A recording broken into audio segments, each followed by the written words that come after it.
Hello, everyone, and welcome to the Racing Mentor Sponsorship Podcast. You're here with me, Jess Shanahan, and I'm here with Toby Trice. How are you today, Toby?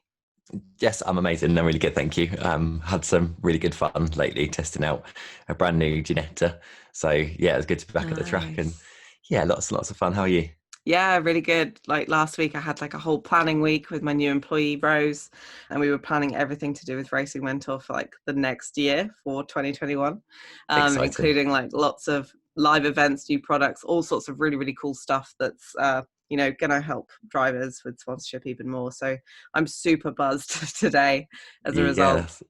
that's mega, right? That's good. That's exciting times ahead for you guys. Yeah, really, really exciting. I can see the future now almost. It's like it's all going to happen. And, that feels very liberating considering like how stuck everyone has kind of felt at this coronavirus time. So that's really positive. Yeah, mega. Yeah, it's definitely been an interesting time, but it's certainly nice to see kind of like the wood for the trees, if you like, Jess, and actually have a clearer path. And yeah, it's mega to see Rose on board too. Yeah, it's super exciting. So let's jump in with our fun facts before we get on to how to choose a championship. So I'm going to start with yours, Toby, because I love this one. Toby once won a school talent show beatboxing. Hell yeah. I did not know that was a skill that you had. That's amazing. I've kept it quiet, but there is a video on YouTube somewhere if you Really? Oh my God. yeah. You'll be doing that after this podcast Yeah. now. Jess's fun fact is that she once thought she found a dead body in the woods while hiking in Wales, but it turned out to be a dummy dressed in high-vis gear. That's so random. Yeah. Scared the living daylights out of us. That's What great. was your thoughts? That's ridiculous. We raced over to it because we legit thought it was like someone had fallen while working in the woods or something. But no, it was a dead body. But I swear, like that's the beginning of like an episode of Supernatural or something. Like lured Oh, into the woods by a Wendigo or something with this dead body. So yeah, it was that was a strange day in Wales. We hadn't seen anyone in like days because we were in like rural Wales. And yeah, we were going a bit doolally by that point. We went to a pub and just lost it seeing people. It was really strange. sounds so It random. was great. Brilliant. Okay, so let's jump into talking about choosing the right championship. And I know that obviously as a racing driver, you've been through this, Toby. But let's start by talking about the Motorsport Ladder, where most people start and where they're trying to get to. And I wondered what your kind of experiences were looking at the Motorsport Ladder when you first started out and kind of working out where to enter into motorsport. Yeah, because I had that choice last year, didn't I? When I jumped straight into the Ginetta GRDC level. Um, yeah, it's a big choice to make because there's so much choice that you can choose from, what championship you go to, etc. But my thoughts when I jumped straight into motorsport, my first year in racing, was the fact that I kind of want to push myself as hard as I can and try and go as far as I can. And if I can kind of like, frog leap some steps, and I missed sort of like club racing, I suppose. Then that's kind of what I had in my mind, is I wanted to try and progress as quickly as I can. But also I looked at like my long-term goals and where I want to go. At the time, Ginetta was a really perfect fit for that because there's so much that Ginetta offer in terms of their ladder system that I could have started off at the entry level of Ginettas and essentially can kind of follow right through the GT world. And that's kind of where I want to see myself in the next couple of years, is actually in British GT or in, full-time GT racing. So yeah, the motorsport ladder's huge and varied, Jess, isn't it? You've had quite a lot of experience yourself with working with drivers from all different series in their own journeys of the motorsport ladder.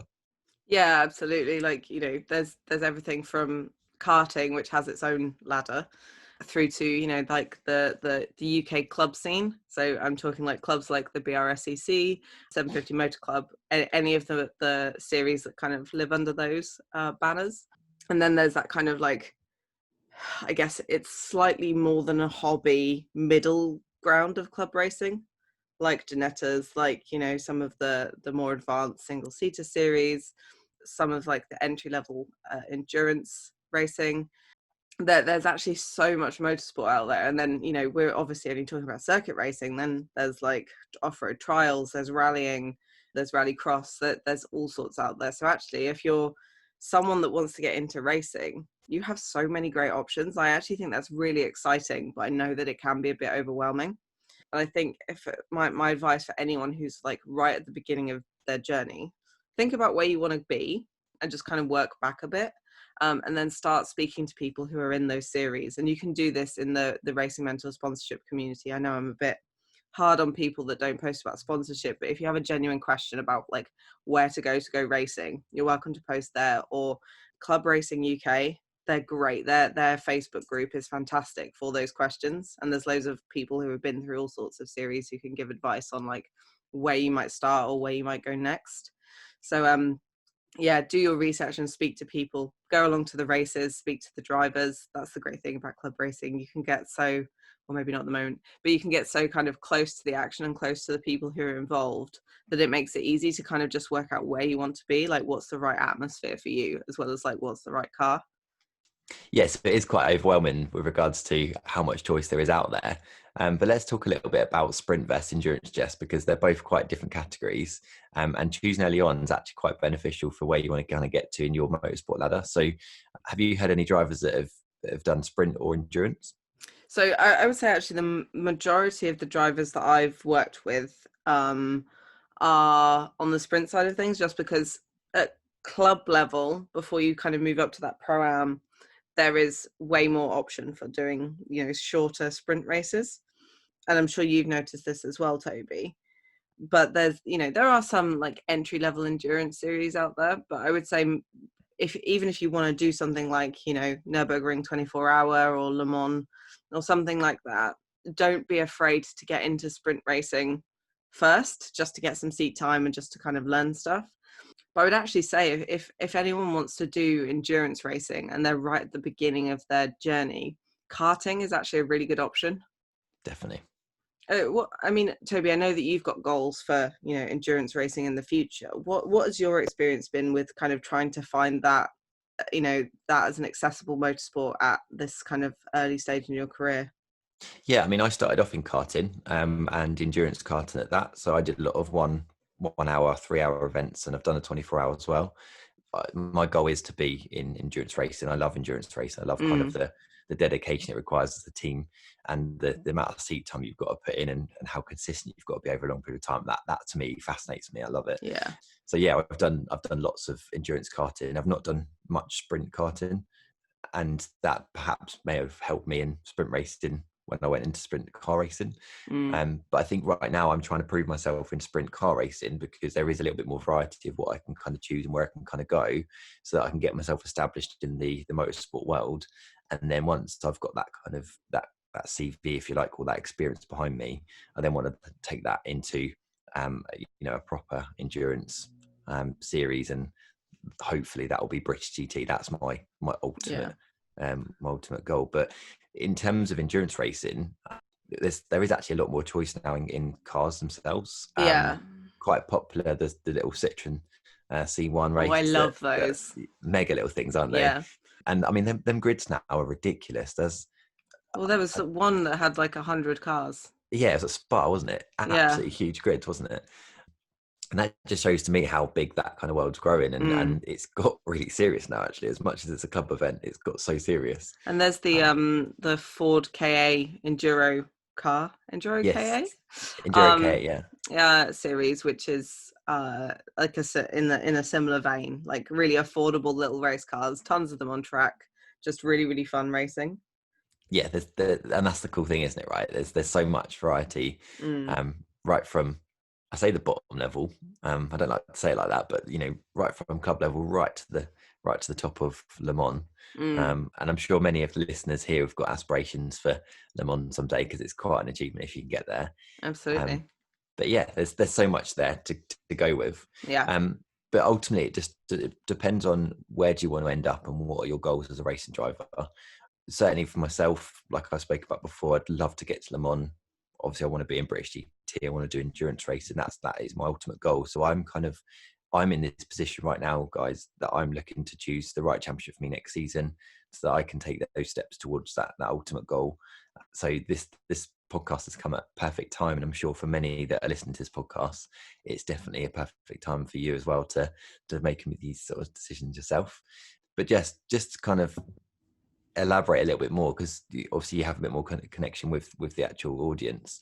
Have you spoke to many drivers about where their ultimate goals are? Yeah, I think it's the biggest conversation I have, because it helps. Like if I'm coaching, it helps me guide them on like the level of sponsorship they need, but also their path. So when I coach drivers, even if it's just a one-off thing, I'm thinking big picture, because it's important that a driver can see themselves sitting behind the wheel of their dream race car, because that visualization will just help you, will help you keep pushing forward. So, I'm always talking to people who want to go to Formula One, British touring cars, British GT, big endurance races like Le Mans, people who want to go race in the US and do IndyCar or NASCAR. That there's like so many huge goals out there, and even on like the rally side of things, people who want to do like the big rally events. I think like having a goal like that is great, but you need to see the path. But you can obviously only see the path if you know what the goal is. So I guess that's a chicken and egg situation there. But I I always say to drivers who are thinking about these big goals, I say, right, how are you going to get there? And actually, most people do have to get to British touring cars, I'll do a support series. But if they're right at the beginning of their journey, well, like how do you enter the motorsport ladder? Where do you do that? How do you do that? And how do you bring in sponsorship along the way so you can afford that crazy expensive, like high level thing that you want to do in the future? Yeah, and of course, the higher up the ladder you go, the more expensive that becomes, and the bigger budgets you're required to raise. And that links back to why we started this podcast. Yes, is about sponsorship, right? Yeah. And choosing the championships, obviously important for yourself as a driver, but at the same time, you've also got to be looking at kind of what value you can bring to your sponsor that runs alongside that championship as well. I don't know what your thoughts are on that, Jess. Yeah, so I think it's really important to think about what the championship is offering you as a driver that can help facilitate sponsorship. Because obviously, if you have a really, really swish hospitality that you're able to use at every race weekend, that's going to probably be worth more to a high level sponsor than a barbecue in your paddock area. And I'm not saying like, something a bit more low key, like, afternoon tea or, a paddock barbecue or something like that isn't valuable to sponsors, but you need to think about the level of sponsor that you're going for. So like if you're going for like a luxury high end brand, they're going to want champagne and food delivered to them in a fancy marquee. Or they're going to want a box or something like that. So if you are going in at, let's say, club level, where they don't necessarily offer that, or your championship doesn't offer that, then maybe you need to look at sponsors that are slightly lower level and build up. And there's always sponsors out there who, maybe they don't want hospitality. It's not the end of the world if you don't have this kind of thing. There's other stuff that you can provide, but you really, really need to think about the championship that you're going into and what they're offering. So, and this is actually even more important at that high level. So if you're going to be spending six figures to go racing on, the car, entry, tires, everything like that, you need to know that if you're spending that money with a championship, that they are going to look after you and your sponsors. So I think looking at like what the championship offers is really important, but then you also have to look at the other stuff, like does it get a ton of coverage in the press? Is it on television? And we'll come to this, television coverage isn't everything, but you need to look at this kind of stuff. So what is it offering beyond fun racing that you're super going to enjoy because you've got a great race car? If businesses are basically paying for you to go racing, it needs to be the right championship for that business as well as for you. Yeah, yeah, absolutely. And something that I'm doing, Jess. I mean, I've got a bunch of sponsors that I'm talking to for next season, and right now I've working on understanding their goals and what they want to achieve through motorsport. And quite right, I'm now looking to pick a certain series that will help me achieve their goals. And it's something that I'm really considerate of, because at the end of the day, you've got to make sure you give return to the sponsors so they stay with you for the long term, and hopefully you can give them a return next season, which then means that they can then bump up into the next tier with you for the following season and onwards. And I think that's something you've got to really look at. And this is partly why I went into the GRDC, the Ginetta Racing Drivers Club, because when I was looking at where I could start in motorsport as a rookie, as a newbie into the sport at my age, that was the kind of perfect fit for me, because the sponsors I had were quite high profile, and I could give them a return through what media coverage it was actually getting through Ginetta. And because of that, it's allowed me then to leverage into this year and actually step up into a higher series. So that choice I made at the very start, I think, has really helped me out now. But it does depend on obviously your goals, depends obviously where you want to be and where you want to end up in motorsport. But I just want to come back to the point, Jess, about TV coverage, because Yeah. as great as TV coverage is, it's not everything. And you and I, Jess, we're always talking about this kind of thing, isn't it? Is that Yeah. people rely on TV coverage to benefit their sponsors, and actually, how much value is there for sponsors? I don't know if you want to touch on that, Jess, yourself. Yeah, so I feel like TV coverage is a nice bonus for any sponsor in their ego. They want to see their branded car on TV. That Definitely. is super cool. Like, I totally get that. But when you are asking for a lot of money and you're going to a business, the benefits that you're offering need to be really, really clear and aligned to their goals. And because TV coverage is like a scattergun effect of, yes, there's maybe millions of people watching this, but realistically, how many of them are going to be paying attention to that car? And there's so many more valuable things that you can do that I feel like TV coverage can be a nice like hook to like tease someone and say, hey, you could be on this channel that you've heard of. But it actually, when it comes down to the numbers and the marketing team looking at that, they'll go, well, actually, what are we going to get from this? Like, what's more valuable? Like, let's talk about, British touring cars or any of the support series on that package. Yes, it's on TV, and yes, lots of people watch it.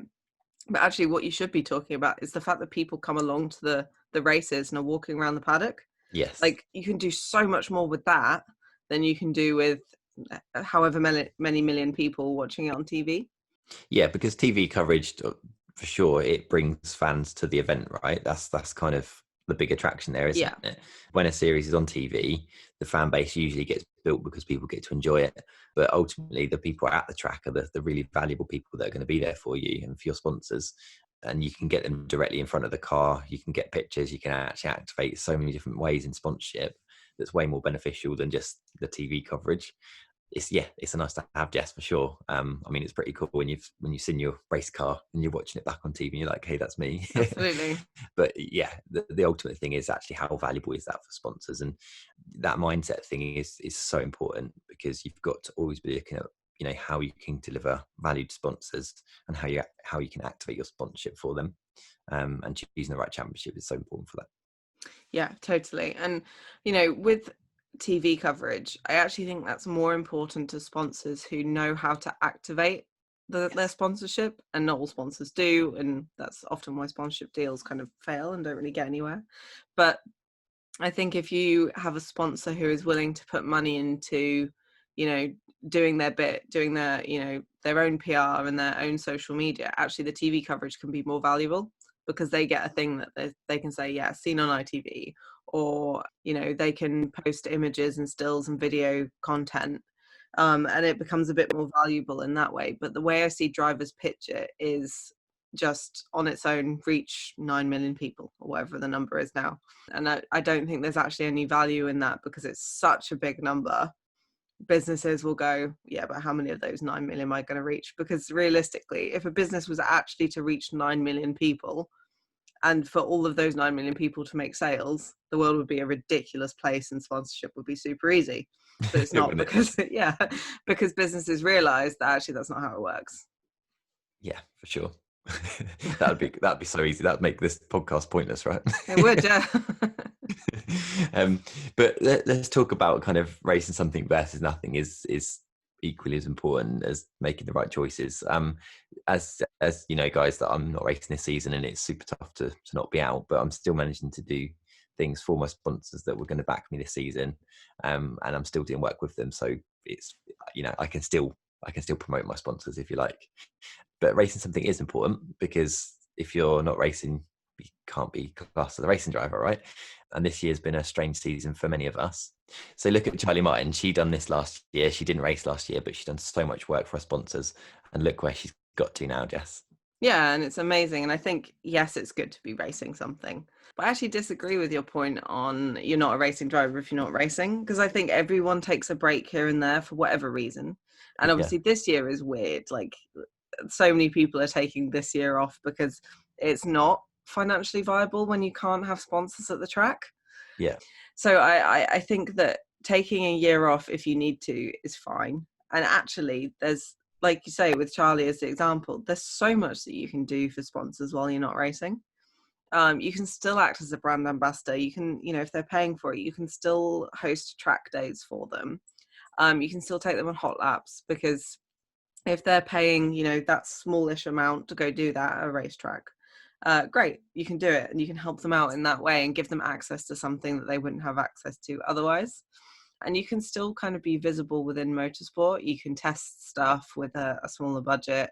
You can go to tracks. You can kind of get involved in stuff. You can, like you're doing with this podcast, Toby. You're making yourself more known in motorsport, which is going to be valuable later on to new sponsors. But you're also doing stuff for your existing sponsors by doing this. Yeah. So I think there's so much value in really kind of thinking about where you are and what's next for you and your sponsors. And if that means taking a year off for whatever reason, and actually coronavirus is a great reason, then I think you just come back all the more powerful for the next year and going to be able to deliver even more value.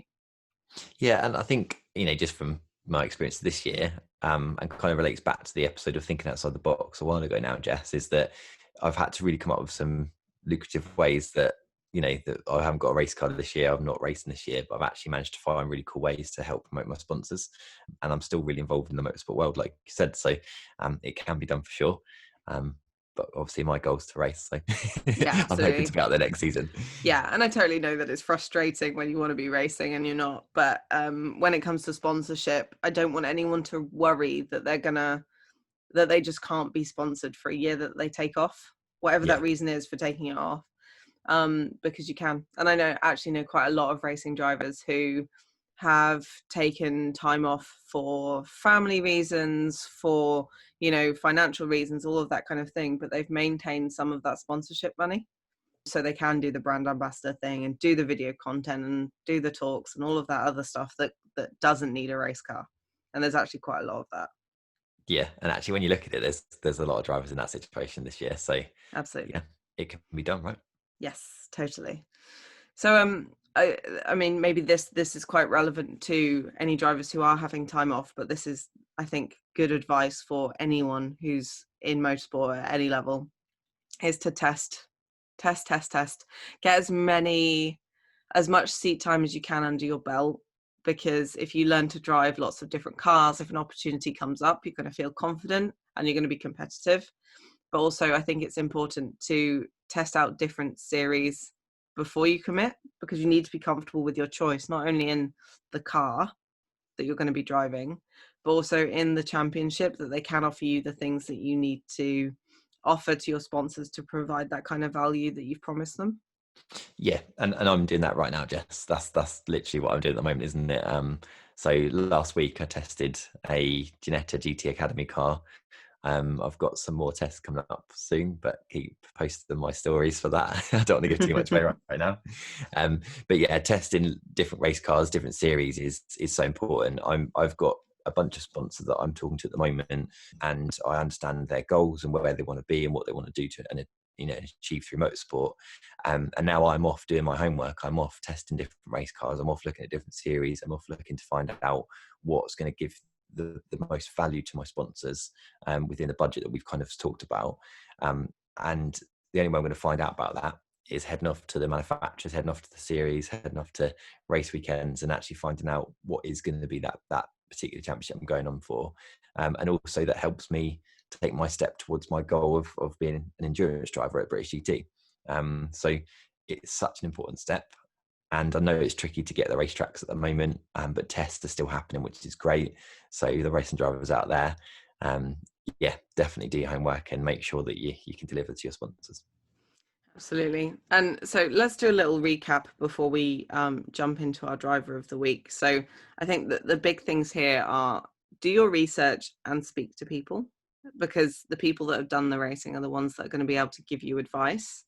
But if you are in a position where you need sponsorship to advance up the motorsport ladder, think about the value that you can provide to your sponsors through the race series that you're going to be going into. So don't just look at the car and like how cool it is, how much fun it is to drive, how good you are at it, think about those other things that happen outside of what's on track, because they're the things that are going to help you provide value to your sponsors.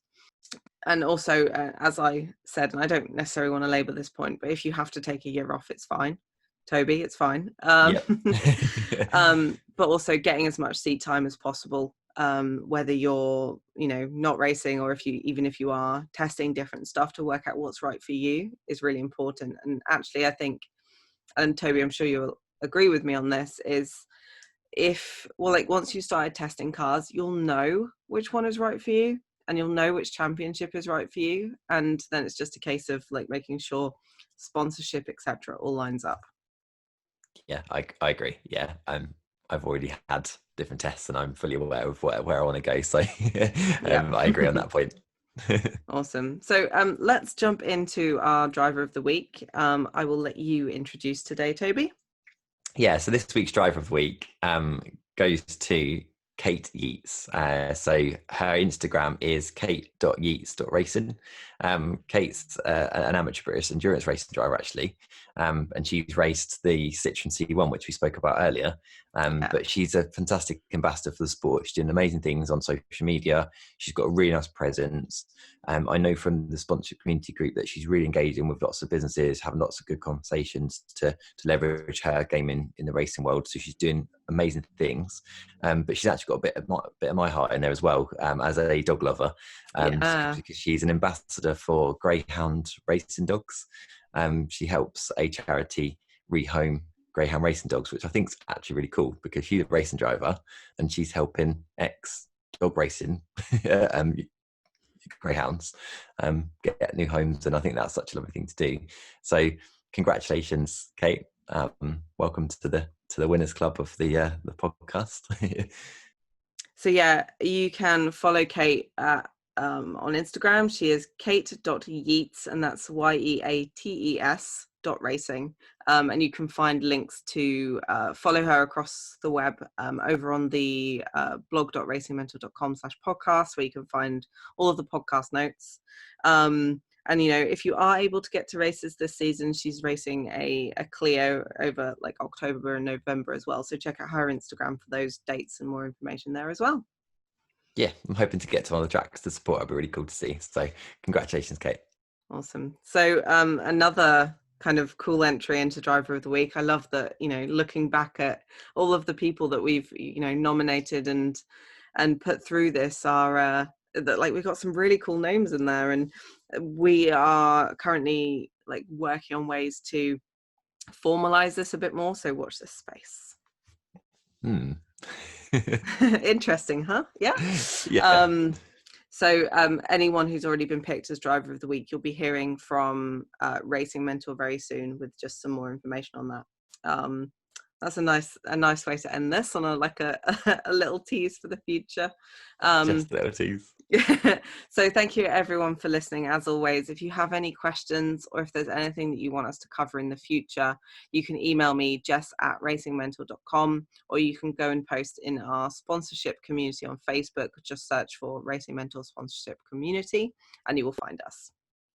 Perfect. Yeah, and we'll see you next week, guys, where we've got a special guest from across the pond, where we talk about US and UK motorsport with a previous winner, Davin.